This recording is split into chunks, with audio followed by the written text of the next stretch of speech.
یا همون کبریت اومدیم یه دونه در واقع یه فندکی درست کنیم که حداقل یه ساعت بسوزه. خب در ادامه ویدیو با من همراه باشین.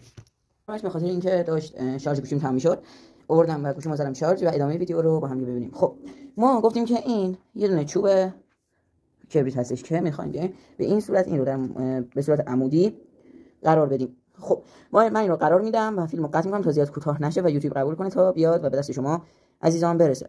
راستی این چنلم رو سابسکرایب کنید و ویدیوی من رو لایک بزنید. دمتون گرم. تا ویدیو رو من قطع می‌کنم و میایم تا ادامهشو ببینیم. خب برای من کلا دو تا از اینا درست کردم. همونطور که می‌بینید سرش چوب کبریت هستش و کلش کاغذ پیچیده شده. اینم به همون صورت هستش. حالا بریم امتحانش تا ببینیم چه شکلی روشن میشه و آیا از عمل میکنه یا نه. من این همه دارم زحمت میکشم ولی شما فعلا دکمه سابسکرایب رو و لایک رو نزدید. تو لطفاً دکمه لایک و سابسکرایب رو که در پایین و روبروتون هست بزنید. خیلی ممنون.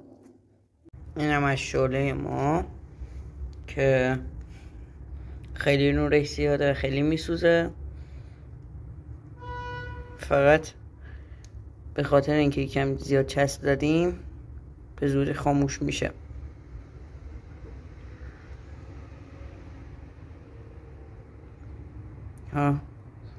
حالا اگر اینو بذاریم به این صورت بمونه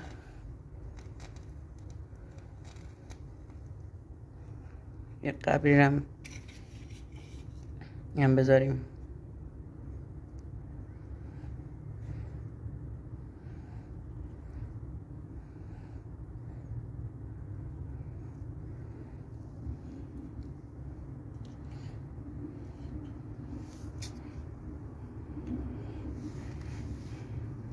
با امید دیدار. فعلا خدا نگهدار.